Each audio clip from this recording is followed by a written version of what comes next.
안녕하세요. 오늘 여러분과 함께 파고들 이야기는요. 얼마 전 위챗으로 조용하게 퍼졌는데 내용은 전혀 조용하지 않았죠? 바로 그겁니다. 일본 여행을 자제하라. 딱 이 한 줄짜리 공지.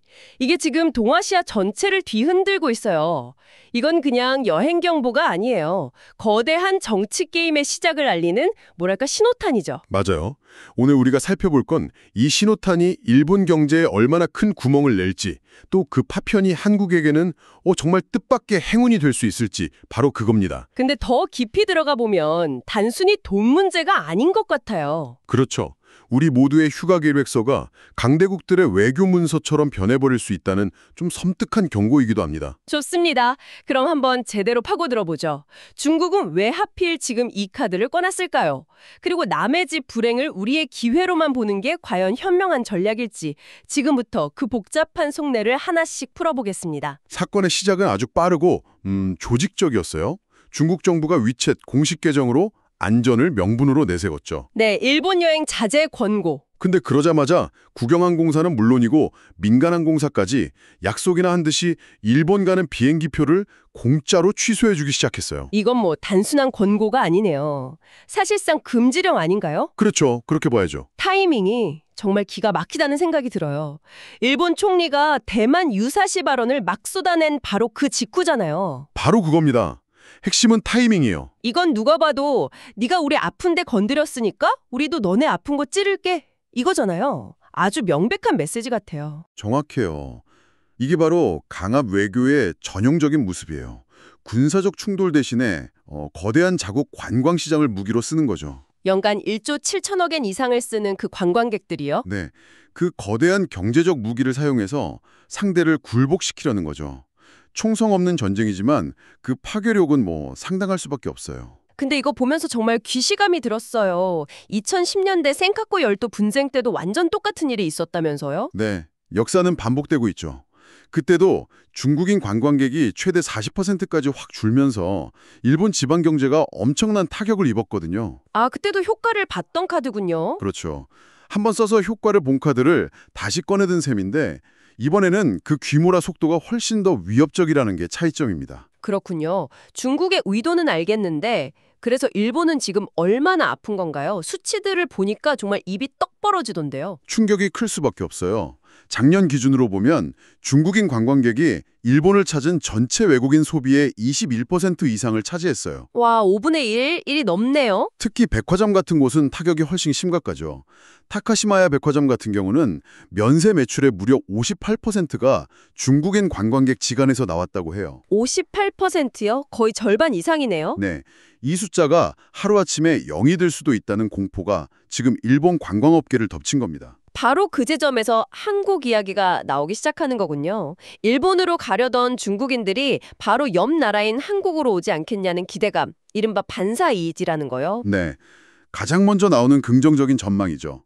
일본 여행을 취소한 유커들이 지리적으로 가깝고 또 쇼핑 인프라가 잘 돼 있는 한국으로 방향을 틀 가능성이 크다는 분석이에요. 면세점, 화장품, 호텔 업계는 벌써부터 계산기 두드리고 있겠네요. 그렇죠. 가뭄의 단비 같은 소식이 될 수 있다는 겁니다. 잠깐만요. 근데 그게 그렇게 간단한 문제일까요?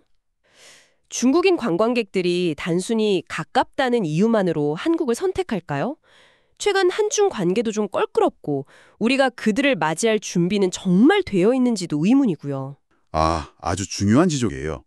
실제로 반사이익은 그냥 거저 주어지는 게 아니라는 신중론도 만만치 않습니다. 그렇죠. 근데 여기서 또 다른 정말 아이러니한 현상이 나타나요. 바로 우리 한국 여행객들의 심리인데요. 아, 그 이야기요? 저도 이 부분 보면서 진짜 흥미로웠어요. 중국인 관광객이 없어서 지금 일본 가면 쾌적하다. 이런 후기들이 소셜미디어에 퍼지면서 오히려 일본행 항공권을 알아보는 한국인들이 늘고 있다는 분석이 있어요. 와, 남의 불행이 나의 행운이 되는 그런 셈이네요. 그렇죠. 오버투어리즘이라는 골칫거리가 지정학적 갈등 때문에 의도치 않게 해결되는 기묘한 상황인 거죠. 솔직히 이 부분 보면서 조금 공감했어요. 북적이는 관광지에서 벗어나고 싶은 마음, 누구나 있잖아요. 참 씁쓸한 코미디네요. 바로 그 씁쓸함이 이 사건의 핵심을 관통하고 있어요. 단순히 어느 나라 관광객이 늘고 줄어드는 숫자의 문제를 넘어서야 이 사건의 본질이 보이기 시작하거든요. 어떤 의미죠? 결국 이 모든 상황이 말하는 가장 소름 돋는 포인트는 이거예요. 이제 여행 계획을 짤 때 날씨나 환율이 아니라 군사적 긴장도를 먼저 체크해야 하는 시대가 오고 있다는 거죠. 내 휴가가 강대국들의 정치 게임에 볼모로 잡힐 수 있다. 바로 그겁니다. 대만 해협의 긴장이 우리 집 거실까지, 아니 내가 예약한 비행기 좌석까지 영향을 미치기 시작했다는 신호예요. 이 이야기는 우리한테도 정말 뼛속 깊이 익숙한 경험이죠.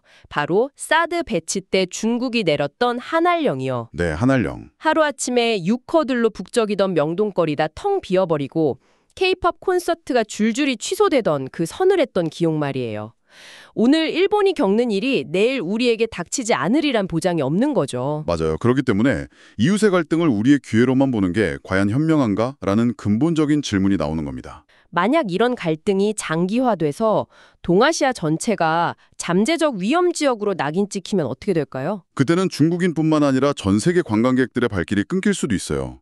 단기적인 이익에 취해 있다가 더 큰 불확실성이라는 청구서를 받게 될 수 있다는 경고의 목소리가 높은 이유입니다. 전문가들 의견도 정말 첨예하게 엇갈리더라고요. 한쪽에서는 이 기회를 절대 놓치면 안 된다. 아주 강하게 주장하고 있고요. 네, 이른바 적극적 기회론이죠. 일본행이 막힌 유커들을 한국으로 끌어오기 위해 지금 당장 한시적 무비자 입국 같은 파격적인 카드를 꺼내야 한다는 주장이에요. 위챗페이나 알리페이 같은 모바일 결제 인프라도 빨리 깔고 그렇죠. 대대적인 환영 캠페인을 벌여서 역시 힘들 때 기댈 곳은 한국뿐이라는 인식을 확실하게 심어줘야 한다는 겁니다. 반면에 다른 한쪽에서는 이걸 위험한 낙관론이라 부르면서 아주 싸늘한 시선을 보내고 있고요. 그렇죠. 이쪽의 경고는 훨씬 더 근본적인 문제를 지적해요. 바로 경제적 상호 의존의 무기화가 노골화되고 있다는 점이에요. 경제적 상호 의존의 무기화? 말이 좀 어려운데요. 쉽게 말해서 예전에는 서로 무역을 많이 하니까 전쟁은 안 하겠지라고 생각했다면 이제는 바로 그 무역과 관광 자체를 총알처럼 사용해서 상대방을 공격한다는 겁니다. 과거 4대 사태 때 우리가 이미 맞아본 그 총알이군요. 바로 그거예요. 그 총알의 고통을 겪어봤으면서 이웃이 똑같은 총에 맞고 쓰러지는 걸 보고 잘됐다, 저 사람이 떨어뜨린 물건이나 줍자, 그 달려드는 건 너무 근시안적이라는 비판이죠. 그런 태도는 장기적으로 한국 역시 신뢰할 수 없는 파트너라는 인식을 심어줄 수도 있겠네요. 네, 그런 우려가 담겨 있습니다. 실제로 이런 국가 간의 갈등이 민간 영역에서 예상치 못한 마찰을 낳기도 하잖아요. 얼마 전 대마도의 한 신사에서 그 한국인 출입금지 팻말 사건. 네, 일부 한국인 관광객의 행동을 문제 삼았던 그 사건처럼요. 사소해 보이지만 이런 감정의 골이 깊어지면 반사 이익은커녕 반사 손실만 커질 수도 있겠다는 생각이 드네요. 정확합니다. 관광이라는 건 결국 평화와 안정이라는 토양 위에서만 피어날 수 있는 꽃과 같아요. 토양 자체가 오염되고 있는데 우리 밭에만 꽃이 피기를 바라는 건 좀 어리석은 생각일 수 있죠. 자, 그럼 이 모든 것들이 의미하는 바는 무엇일까요? 이 복잡한 상황 속에서 우리는 어떤 선택을 해야 하는 걸까요?